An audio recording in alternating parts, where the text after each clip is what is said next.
আসসালামাইকুম ভিউয়ার্স, আজ আমি কথা বলবো একটা ঔষধি গাছ নিয়ে।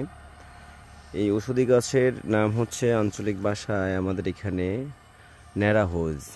ন্যাড়াহোজ এই ঔষধি গাছের বিশেষ গুণ হচ্ছে আপনার যত পুরাতন কাশি থাকুক, ঠান্ডা থাকুক, কফ থাকুক, এটা আপনার নিরাময় হয়ে যায়। সেটা খাওয়ার নিয়ম হচ্ছে এই যে একটি পাতা নিয়ে আপনি ভাত রান্না করার সময় গরম হাঁড়ির পাশে দিয়ে এটাকে সিদ্ধ করবেন হালকা লবণ দিয়ে। এটা সিদ্ধ করার পরে সাথে আপনার তুলসী পাতা দিতে হবে, আর একটু মধু দিয়ে গরম করে খেলে আপনার 10-15 বছরের কাশিও সেরে যায় এবং আপনার কফ তো সেরে যায়, কফও নিরাময় করে। আলহামদুলিল্লাহ নিরাময় হয়ে যাবে। এই গাছটা পাতাটা সবুজ, আর এই যে হালকা গায়ে কাটা আছে, হালকা কাটা আছে।